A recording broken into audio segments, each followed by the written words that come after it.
The billionaire secretly followed his pregnant wife one evening and learned a shocking truth. Before we begin, we would greatly appreciate your support by subscribing to our channel and enabling the notification bell so you never miss any of our latest videos. It only takes a moment, it's completely free, and it truly helps us continue creating and sharing more compelling stories with you. We would also love to know where you are watching from. Please feel free to share your city or country in the comments below. Thank you for your support. A marriage rarely falls apart all at once.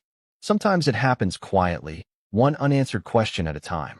Rain drifted softly across the glass walls of the penthouse overlooking downtown Portland, while the city below blurred into gold reflections and wet pavement.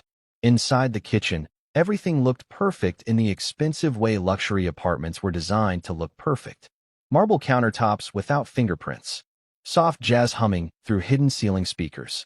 Warm pendant lighting glowing above untouched plates of sea bass slowly turning cold beside two crystal glasses of sparkling water. Rowan Bennett stood near the living room windows with one hand in his pocket and the other holding his phone loosely at his side while reviewing redevelopment projections from tomorrow morning's board meeting. 6 blocks. 300 luxury units. Retail expansion. Rooftop gardens. Investors loved it. The numbers were excellent. But somewhere behind him, the quiet sound of a cabinet closing pulled his attention away from the screen. Piper Sterling moved carefully through the kitchen wearing an oversized cream sweater beneath a long gray coat. One hand resting instinctively against the curve of her 6-month pregnant stomach while the other reached for an Old Navy thermos sitting near the coffee machine. Rowan watched her through the reflection in the glass. The thermos again. Same one every evening for nearly 3 months. Slightly dented near the bottom. Faded scratches across the lid. Completely out of place inside a penthouse where almost everything else had been replaced by polished luxury over time. You are going out. Again? Rowan asked gently without turning around fully. Piper hesitated only briefly before nodding. Just for a little while. Her voice sounded calm. Too calm maybe. Rowan finally turned toward her completely. It is raining. Piper offered a small smile while screwing the lid onto the thermos. It rains every night in Portland. Normally, he would have smiled back. Tonight he did not. Something about the routine had started bothering him lately. The same coat. The same quiet exit around 7:30. The same vague answers afterward. And always that thermos. Rowan was not a jealous man by nature. At least he used to believe he was not. But success changed the way people trusted things. The more control he gained over business, the harder it became to tolerate uncertainty anywhere else. You never tell me where you go, he said finally. Piper looked down briefly as if deciding how much honesty the evening could survive. I just need some space sometimes. The answer should have sounded reasonable. Instead it settled strangely in Rowan's chest. Space. He had spent years building a life large enough to protect them from instability. Private drivers. Security downstairs. A nursery already designed for the baby. He thought safety looked like financial certainty.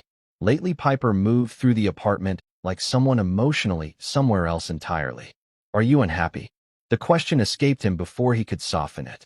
Piper looked genuinely surprised. What? Rowan immediately regretted how vulnerable he sounded. Nothing. Forget it. Silence drifted between them while rain tapped softly against the windows. Downtown traffic glowed below in long rivers of white and red light reflecting across wet streets. Piper walked toward him slowly and touched his wrist gently. You work all day, she said softly. I stay in this apartment alone most nights. Sometimes I just need to feel useful. Rowan studied her face carefully. Pale skin. Tired eyes. That same distant softness lately, he could not quite read anymore. He wanted to believe her completely. Yet something still felt hidden beneath the surface of those evenings she refused to explain. Piper slipped her sneakers on near the front door and reached for the thermos again. Rowan noticed how carefully she handled it, almost protective. You will be home soon, he asked. Piper nodded once. Before midnight. Then she kissed his cheek lightly and disappeared into the hallway outside the penthouse, while the elevator doors closed softly a few seconds later. Rowan remained motionless near the windows listening to the rain. Down below, through the glass tower entrance, he watched Piper emerge onto the wet Portland sidewalk alone. pulling her coat tighter around herself before disappearing into the glowing city streets, carrying that old Navy thermos like it mattered more than anything else she owned. 5 minutes later, Rowan grabbed his car keys and followed her. Portland looked softer at night when it rained. Streetlights stretched across wet pavement in blurred amber reflections, while thin mist drifted between old brick buildings and coffee shops preparing to close for the evening. Rowan Bennett kept 3 car lengths behind Piper's gray coat as she walked steadily through the Pearl District, carrying the Navy thermos tucked close against her side. His windshield wipers moved in slow rhythm while jazz from the radio played quietly enough to feel accidental. He still did not fully understand why he was following his own wife. Part of him felt ashamed. Another part could not stop imagining possibilities worse than reality. That was the dangerous thing about emotional distance. Silence eventually became a breeding ground for stories people invented to protect themselves. Piper passed luxury storefronts without even glancing toward them. She moved with purpose through the rain, sneakers splashing lightly against crosswalk puddles, while commuters hurried past beneath umbrellas. Rowan expected her to stop at a restaurant or apartment building eventually. Instead, she continued farther east, leaving behind the polished blocks he had spent years redeveloping into something wealthier and cleaner. The city slowly changed around her. Boutique hotels became aging laundromats. Glass towers became narrow brick buildings with flickering signs and faded murals painted decades earlier. Rowan tightened his grip on the steering wheel unconsciously. This neighborhood sat directly beside one of his upcoming redevelopment zones. Investors called it underutilized urban space. Piper stopped briefly beneath a flickering street lamp outside a small grocery market and pulled folded bills from her coat pocket. Rowan watched through the rain-streaked windshield as she purchased several loaves of bread and 2 plastic bags filled with canned soup. The cashier smiled at her with obvious familiarity. Piper smiled back. Not the polite smile she used during charity dinners or corporate events. This one looked real, warm, comfortable, as if she belonged here in some way Rowan had never noticed before. A strange feeling settled in his chest. Not jealousy exactly, something closer to disorientation. He suddenly realized there were entire parts of his wife's emotional life he knew almost nothing about. Piper continued walking another few blocks before turning down a narrow side street lined with old industrial buildings converted into storage spaces and low-income apartments. Rainwater dripped steadily from rusted fire escapes overhead.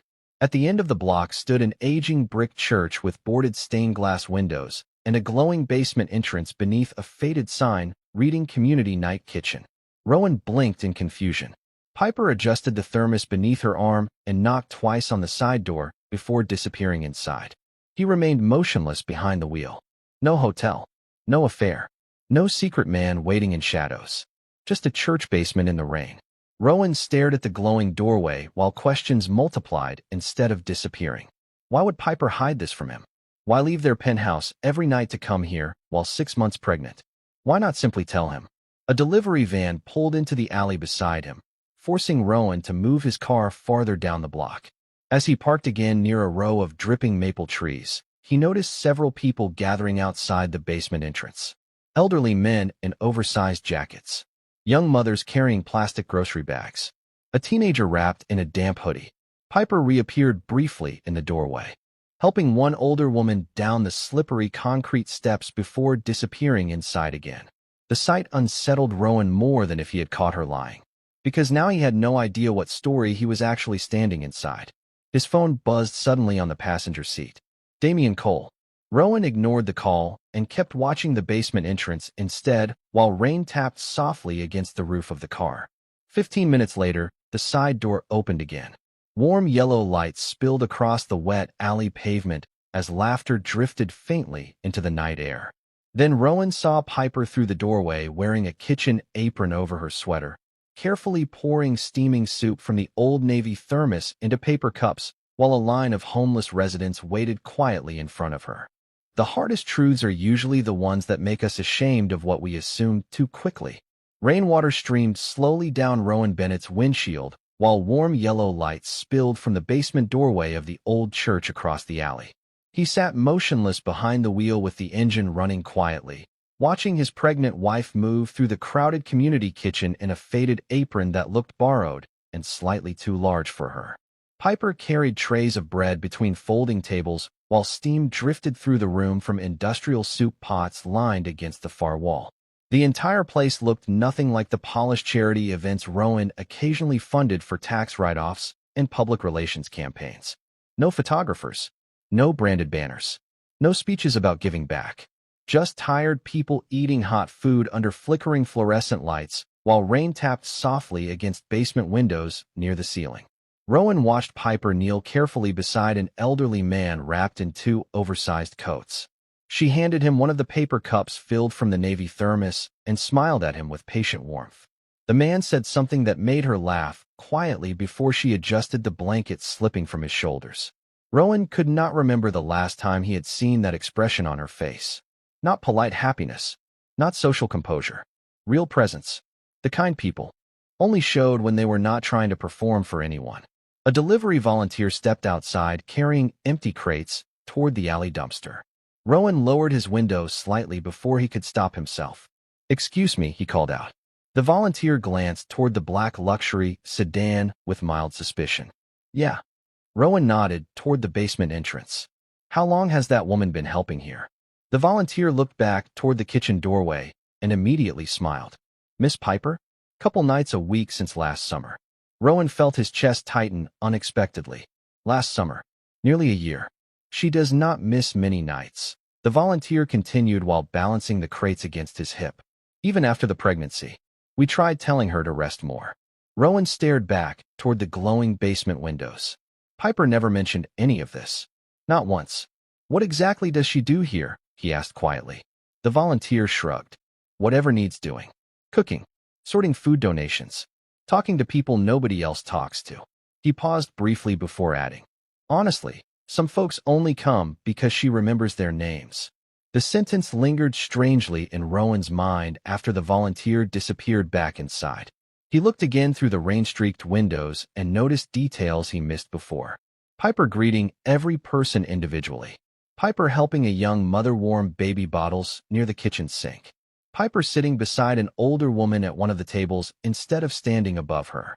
There was no distance between her and anyone else in the room. No invisible hierarchy. Rowan suddenly became aware of how often his own life depended on separation. Executive floors, private entrances, reserved tables, security access. Entire systems designed to protect successful people from discomfort. Across the alley, Piper removed the lid from the old Navy thermos again and carefully poured more soup into paper cups, while one homeless teenager grinned at her from across the counter. The boy could not have been older than 17. His hoodie sleeves were soaked from the rain outside. Piper quietly handed him an extra sandwich without making the gesture look like pity. Something about the moment unsettled Rowan emotionally in a way he could not fully explain, because none of this matched the story he had been preparing himself to discover tonight. There was no betrayal here. Yet somehow he still felt exposed. His phone buzzed again. "Damien Cole." This time Rowan answered. "Where are you?" Damien asked immediately. Rowan kept his eyes on the basement windows. "Out. The East Harbor redevelopment files need final approval tonight." Rowan's gaze drifted toward the old church building again. "What exactly is included in East Harbor?" Damien sounded confused. "Same as always. Warehouse conversions. Retail expansion. Housing towers." "What?" Rowan noticed a faded city redevelopment notice partially peeling from the brick wall beside the basement entrance. "East Harbor Urban Renewal Project. Property acquisition pending." Then Piper stepped outside briefly into the rain, carrying empty soup containers toward the alley trash bins. She stopped directly beneath the redevelopment notice without looking at it once, as if she already knew every word printed there by heart. By the time Rowan Bennett returned to the penthouse after midnight, the rain had become softer, almost delicate against the glass skyline of Portland. The apartment was dark except for the warm kitchen lights Piper always left on when she stayed awake waiting for him. Tonight, however, the kitchen sat empty. One untouched plate remained covered beside the stove while the scent of reheated rosemary bread still lingered faintly in the air. Rowan loosened his tie slowly and stood motionless near the marble counter, staring at the silence around him. The city below looked beautiful from 30 floors up. Expensive, ordered, controlled. Yet all he could think about was that basement kitchen beneath the old church, where his wife looked more emotionally alive than she ever did inside this penthouse. A soft sound behind him pulled his attention toward the hallway. Piper appeared wearing one of his oversized sweaters with damp hair falling loosely over her shoulders. She looked exhausted in the fragile way pregnancy exhaustion sometimes softened even the strongest people. "You are still awake," Rowan said quietly. Piper gave a faint smile. "I could say the same thing." For a second, he almost asked her directly where she had been. Almost admitted he followed her through the rain like a suspicious stranger instead of a husband. But something stopped him. Maybe guilt. Maybe confusion. Because now the issue no longer felt like dishonesty. It felt like distance. Piper opened the refrigerator and placed the Old Navy thermos carefully onto the top shelf beside containers of cut fruit and sparkling water. Rowan watched the motion instinctively. Even inside a luxury kitchen worth more than most people's homes, the thermos still looked strangely important. "You should be resting more," he said gently. Piper leaned against the counter with tired eyes. "You sound like my doctor." "Maybe your doctor is right." She smiled faintly again, but it disappeared quickly. "I do not want to spend my entire pregnancy sitting inside this apartment waiting for you to finish building another skyscraper." The sentence was not cruel. Somehow that made it hurt more. Rowan lowered his eyes briefly. "That is not fair." Piper looked at him carefully. "I know." Silence settled between them while rain slid down the windows behind the skyline. Rowan suddenly noticed how much of their marriage lately existed inside unfinished conversations. Half-truths, gentle deflections, emotional traffic moving around itself instead of through itself. "What if I asked you not to go out alone at night anymore?" he asked softly. Piper stiffened almost invisibly. "Why would you ask that?" Rowan searched her face for signs of deception and found only caution. "You are pregnant. Portland is not exactly safe everywhere." Piper folded her arms loosely across her stomach. "People say neighborhoods are dangerous when they stop seeing the people inside them." The answer caught him off guard. It sounded too personal to be theoretical. Before Rowan could respond, Piper quietly excused herself and disappeared down the hallway toward the bedroom. A few seconds later, the apartment fell silent again except for rain and distant traffic below. Rowan remained in the kitchen staring at the refrigerator door where the Navy thermos rested behind cold glass shelves. Something about it bothered him now in a completely different way. Not because he suspected another man. Because he realized that object belonged to a part of Piper's life he had never truly asked to understand. The next morning, downtown Portland looked silver beneath low spring clouds as Rowan entered Bennett Urban Development headquarters carrying the East Harbor redevelopment files beneath one arm. The boardroom overlooked the river through towering glass windows, while Damian Cole stood near the digital project screens reviewing demolition schedules. "Good timing," Damian said without looking up. "The church property finally cleared inspection. We can begin transition paperwork next week." Rowan stopped walking. "Which church property?" Damian tapped the screen casually. A satellite image of the old brick community kitchen appeared beside projected luxury apartment renderings. "That old shelter near 9th Street. Last obstacle before full East Harbor conversion." Rowan stared silently at the image while something cold moved slowly through his chest. The rain-soaked basement. Folding tables. Soup steam. Piper smiling beside homeless residents beneath fluorescent lights. Damian continued speaking about investor confidence and acquisition timelines, but Rowan barely heard him anymore. Because for the first time since following Piper into the city the night before, he finally understood something deeply unsettling.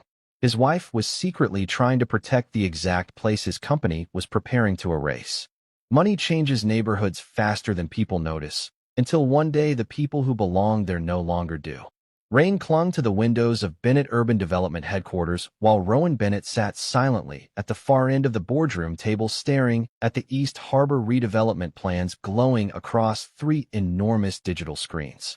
Luxury towers, rooftop gardens, boutique retail spaces.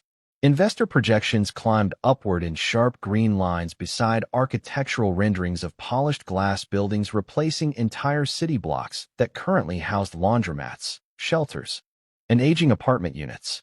Yesterday, those slides would have looked like success to him. Today, all Rowan could see was Piper standing in a church basement serving soup beneath fluorescent lights while rainwater dripped from old pipes overhead. The church acquisition closes next Thursday. Damian Cole continued confidently while flipping through projected schedules on his tablet.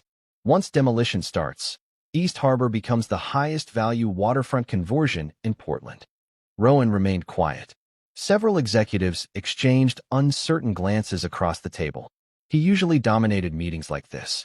Fast decisions, sharp numbers, absolute certainty. Today he looked distracted in a way nobody there had ever seen before. Damian noticed it too. You good? Rowan finally leaned back in his chair slowly. What happens to the shelter residents? The room became still for half a second. Not because the question was shocking morally, because it sounded financially irrelevant coming from him. Damian shrugged casually. City outreach relocates most of them. Most. Damian sighed lightly. Rowan, come on. We are not running social services here. The sentence landed harder than expected, because Rowan suddenly realized he had probably spoken the exact same way dozens of times throughout his career without ever questioning it. Numbers first, human fallout later. He looked again toward the rendering of the luxury towers replacing the old church property and imagined Piper walking through the empty remains of that kitchen after demolition crews arrived. Something twisted painfully in his chest. Push the vote until next week, Rowan said quietly. Damian blinked. What? I said delay it. Frustration flashed across Damian's face immediately. Investors are already nervous about timing. Rowan stood slowly from the table. Then tell them timing changed. He left before anyone could challenge him further. Outside, downtown Portland smelled like wet concrete and coffee drifting from crowded corner cafes, while light spring rain moved through the city in silver curtains. Rowan drove east without fully deciding to until familiar brick buildings and narrow side streets began appearing through the windshield again. By the time he parked beside the old church shelter that evening, darkness had already settled across the neighborhood. Through the basement windows, he could see warm yellow light and silhouettes moving inside. Piper's silhouette among them. Rowan stayed in the car for several minutes watching people arrive through the rain carrying grocery bags, backpacks, blankets, and tired expressions. Nobody looked dangerous. Nobody looked lazy. Mostly they looked exhausted. A young mother entered carrying a sleeping toddler wrapped beneath her coat. An older man with a cane carefully climbed the basement steps while Piper held the door open for him. Rowan suddenly remembered the sentence Piper said the night before. People say neighborhoods are dangerous when they stop seeing the people inside them. For the first time in years, he wondered how many communities his projects had transformed without him ever truly seeing who lived there first. Inside the shelter kitchen, volunteers moved between folding tables, sorting donated food beneath humming fluorescent lights. Piper stood near the industrial stove stirring soup, while quietly speaking with a woman whose hands shook badly enough she could barely hold her paper cup steady. Piper never rushed anyone, never performed kindness loudly. She simply stayed present. Rowan watched through the fog basement glass, while guilt settled heavier inside him with every passing minute. Then he noticed Piper reaching into her coat pocket near the supply shelves. She pulled out her personal debit card and handed it quietly to the shelter manager beside her. The woman immediately looked emotional.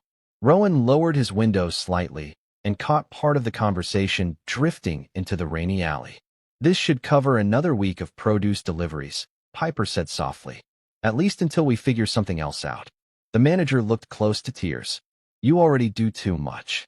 Piper smiled sadly while glancing around the crowded room. This place was the first place that ever made me feel safe. Rowan froze completely behind the wheel as rain tapped softly against the roof of the car. Because, suddenly, this was no longer charity. It was personal. The rain finally stopped sometime after midnight. But Portland still carried that damp silver glow cities get after days of steady weather. Water dripped from rusted fire escapes and pooled beneath flickering streetlights, while cold wind pushed through the narrow alley behind the old church shelter. Rowan Bennett remained inside his parked car longer than he intended, staring through the fogged windshield at the basement windows glowing softly against the dark brick building. Piper's words kept replaying in his head. This place was the first place that ever made me feel safe. Safe. The word unsettled him because nothing in the life he shared with Piper had ever suggested instability. She moved through expensive rooms with natural ease. She knew how to speak to investors' wives, charity boards, architects, and politicians. She carried herself with quiet confidence. Rowan had simply assumed she came from the same kind of protected upper-middle-class world most people around him did. Suddenly, he realized he had never actually asked. Inside the basement kitchen, volunteers slowly stacked folding chairs while the last residents prepared to leave for the night, carrying plastic bags filled with bread and canned food. Piper stood near the industrial sink rinsing soup containers beneath warm water while one hand rested occasionally against her lower back from exhaustion. Rowan noticed how careful everyone seemed around her. A young volunteer immediately took heavier boxes from her arms before she could ask. An elderly woman wrapped in a knitted scarf touched Piper's shoulder gently before leaving, as if checking whether she looked tired. Nobody treated her like a billionaire's wife here. They treated her like someone who belonged. Rowan stepped out of the car before he fully decided to. Cold air hit his face immediately, while damp pavement reflected the basement lights beneath his shoes. He moved quietly toward the side alley beside the church, stopping near the partially open service entrance where voices drifted softly into the night. "You need to slow down a little," one volunteer said inside. Piper laughed. Quietly. "That is what everybody keeps telling me. Because you are 6 months pregnant and still trying to save the whole building yourself." Rowan froze near the doorway. "Save the building." Piper lowered her voice slightly after that, but he could still hear enough through the old brick corridor. "If the redevelopment closes, most of these people will disappear before outreach even finds them beds." The volunteer sighed heavily. "The city says relocation services are coming." Piper shook her head softly. "Relocation is not the same thing as community." Rowan leaned against the damp alley wall while guilt moved slowly through him like cold water. He had spent years talking about revitalizing neighborhoods without ever asking what already existed there emotionally.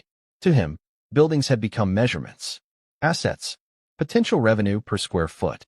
Yet Piper spoke about this place the way people spoke about family. A sudden voice interrupted the conversation from deeper inside the kitchen. "Miss Piper." Rowan glanced through the service doorway and saw an older woman entering slowly with silver hair tucked beneath a knitted green hat. Her hands trembled slightly as she carried a paper grocery bag against her chest. Piper's entire face softened immediately. "June, you came back out in this weather?" The woman smiled weakly. "Forgot my medication bag again." Piper walked over carefully and helped her sit near one of the folding tables while volunteers continued cleaning around them. Then June's eyes drifted toward the old Navy thermos sitting beside the sink counter. Her expression changed instantly. "You still carry that blue thermos?" Piper looked surprised. "Of course." June reached toward it slowly with trembling fingers. "Your mama used to bring that thing in here every winter." Rowan stopped breathing for a second. The kitchen noise around them suddenly felt distant. Piper lowered her eyes immediately, almost embarrassed. "June." But the older woman continued softly while touching the dented thermos lid. "You were maybe 7 years old the first time she brought you here. Tiny little thing with soaked sneakers, and that same scared look in your eyes every night." Rowan stared through the doorway in complete silence while the truth slowly rearranged everything he thought he knew about his wife. Piper had not been volunteering here because she pitied these people. She had once been one of them. Sometimes the person you love most is carrying an entire history they never believed was safe enough to hand you. Rowan Bennett remained frozen beside the partially open service doorway while the basement kitchen hummed quietly around him with the sounds of running water, folding chairs scraping concrete, and tired volunteers cleaning up after another long evening. June still sat near the table with both hands wrapped around a paper cup, while Piper stood beside her, holding the old Navy thermos against her chest almost protectively now. The fluorescent lights overhead flickered softly across the worn church basement walls, illuminating decades of chipped paint, donation boxes, and fading community flyers taped near the staircase.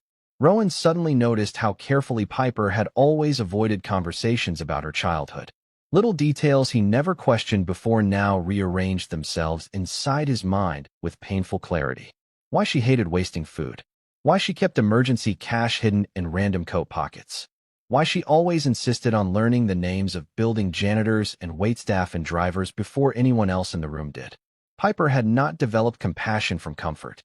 She survived because strangers once showed compassion to her. June looked up at Piper with tired eyes full of affection.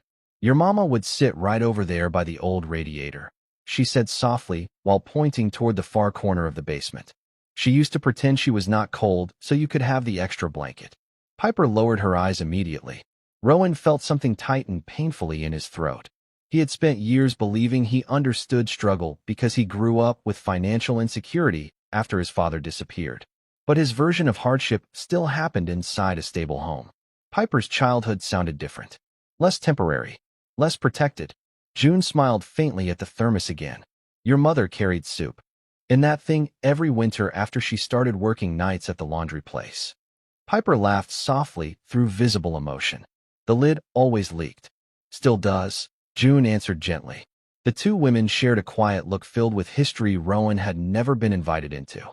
Not because Piper wanted secrets, because some people learned early in life that survival stories changed how others looked at them forever. One volunteer passed by carrying stacked trays toward the storage room before noticing Rowan standing in the hallway shadows.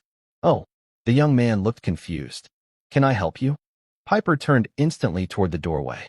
The moment she saw Rowan standing there, all color drained softly from her face. For a second nobody moved.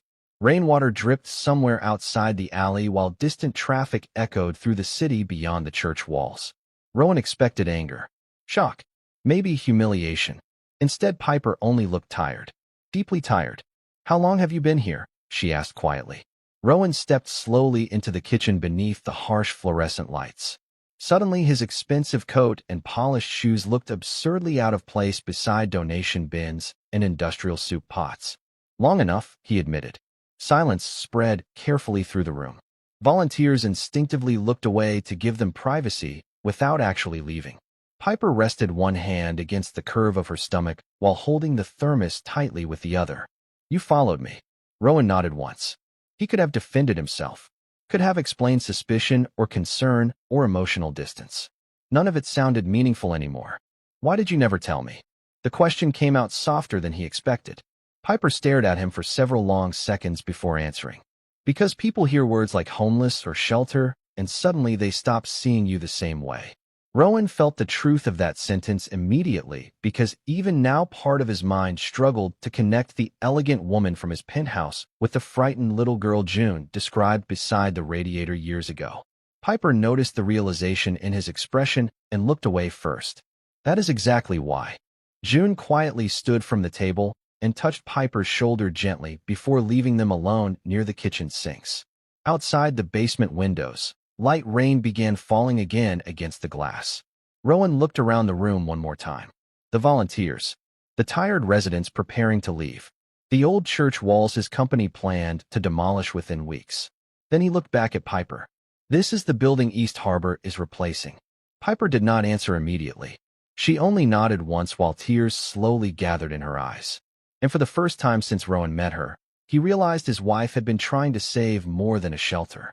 She had been trying to save the last physical proof that she and her mother survived it all. The people we fail to understand are often the people who spent their entire lives trying not to burden anyone with their pain. Rain drifted softly across the rooftop of the old housing center, while Portland shimmered below in blurred reflections of traffic lights and wet streets stretching toward the river. The city looked quieter from up there. Smaller somehow. Piper Sterling stood near the edge beneath a flickering rooftop security light, her gray coat wrapped tightly around her pregnant body while damp wind moved strands of hair across her face. Rowan Bennett remained several feet behind her near the stairwell door, unsure whether to move closer or give her space. For the first time in years, confidence abandoned him completely. He had negotiated billion-dollar acquisitions without hesitation. Yet standing beside his wife in the cold rain felt infinitely more difficult because there were no contracts capable of repairing what silence had damaged between them. Piper stared out over the city for several long seconds before speaking. I did not want you to find out like that. Her voice sounded calm but emotionally exhausted beneath the steady rain. Rowan lowered his eyes briefly. Then how were you planning to tell me? Piper gave a faint sad smile without looking at him. I do not think I ever was. The answer hurt more than accusation would have. Rowan stepped closer slowly until they stood beneath the same dim rooftop light, overlooking downtown Portland glowing through mist and rain. Why? Piper held the Navy thermos against her chest while thinking carefully before answering. Because people romanticize survival when it is far enough away from them. Rowan stayed quiet. But when they realized someone they love actually came from that kind of instability, she swallowed softly. Sometimes their entire way of seeing you changes. Rowan thought back painfully to his own reaction downstairs. The disbelief, the confusion, the immediate instinct to recalculate everything he thought he knew about her. Piper had noticed it instantly, because people who grow up surviving judgment become experts at reading expressions. You thought I came from the same world you did, she continued quietly. Nice schools, stable family, summer vacations. She laughed softly without humor. I learned how to act comfortable in those rooms because I never wanted anyone to know where I started. Rainwater slid slowly down the rooftop railings beside them while distant train horns echoed somewhere beyond the riverfront. Rowan finally looked directly at her. You should have trusted me. Piper turned toward him then, and for the first time that night emotion broke visibly across her face. I did trust you. Her eyes filled immediately. I just did not trust what shame does to people. The sentence landed with devastating honesty because Rowan suddenly realized she was not talking only about herself. She was talking about him too. His obsession with appearances. His need for polished success. The endless luxury towers designed to erase visible poverty from the city rather than understand it.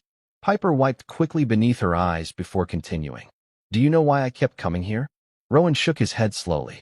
Piper looked down toward the streets below, where rain blurred headlights into moving gold streaks. When my mother and I had nowhere stable to stay, this shelter gave us food without asking for proof we deserved help first. Her voice trembled slightly now. Nobody looked embarrassed by us. Nobody treated us like a problem they needed to remove from the neighborhood. Rowan closed his eyes briefly. Because that was exactly what his redevelopment projects often did. They removed discomfort beautifully. I spent years becoming successful enough that nobody would ever look at me with pity again, Piper whispered. But lately I started realizing something terrifying. She rested one hand against her stomach. Our child was going to grow up in a world designed by people who only value those who can afford to stay visible.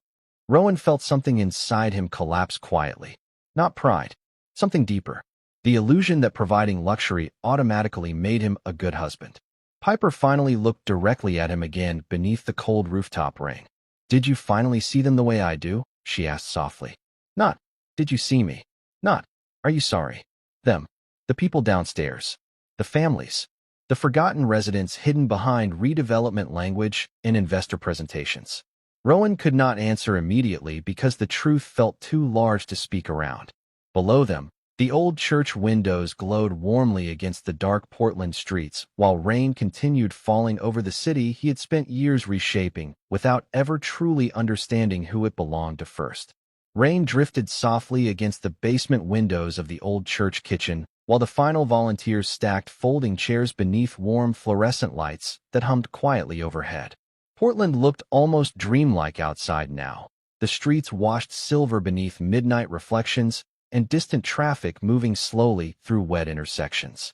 Inside the community kitchen, steam still lingered faintly in the air from soup pots cooling beside industrial sinks, while tired residents prepared to leave carrying paper bags filled with bread and canned food. Piper Sterling stood near the long stainless steel counter, drying ceramic mugs one at a time with a faded kitchen towel, her oversized gray sweater slipping slightly from one shoulder, while exhaustion softened every movement she made. Across the room, June slowly zipped her coat beside the door, while two younger volunteers helped wipe tables and collect leftover trays. Nobody spoke loudly anymore. The building carried that strange, peaceful silence places sometimes develop after feeding people who arrived hungry. Then the basement door opened quietly. Piper looked up instinctively. Rowan Bennett stepped inside, carrying the Old Navy thermos carefully in both hands. The dent near the lid had been repaired.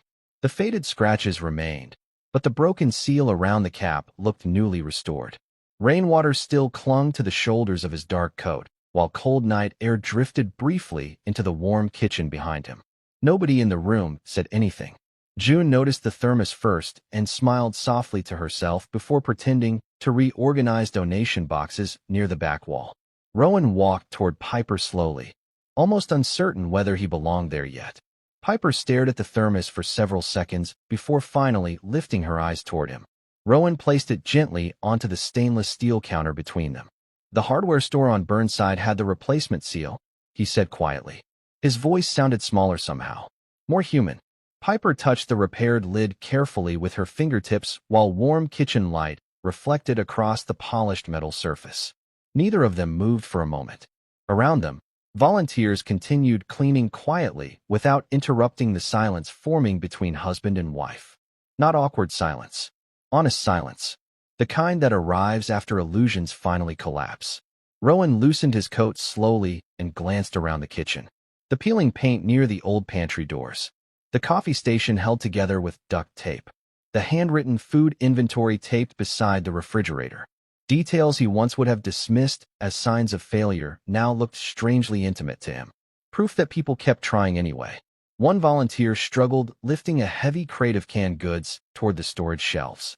Before anyone could ask for help, Rowan stepped forward automatically and took the crate from his hands. The young volunteer blinked in surprise, but thanked him quietly. Rowan carried the supplies toward the pantry room without speaking. Expensive dress, shoes echoing softly against the worn church basement floor. Piper watched him the entire time. Not with immediate forgiveness. Not with dramatic emotion. Just quiet observation, as if trying to determine whether this version of him could actually remain after tonight. A few minutes later, Rowan returned beside the sink area and rolled his sleeves upward slowly. "What still needs done?" he asked. Piper looked genuinely caught off guard by the question. June answered before she could. "Dishes." Rowan nodded once.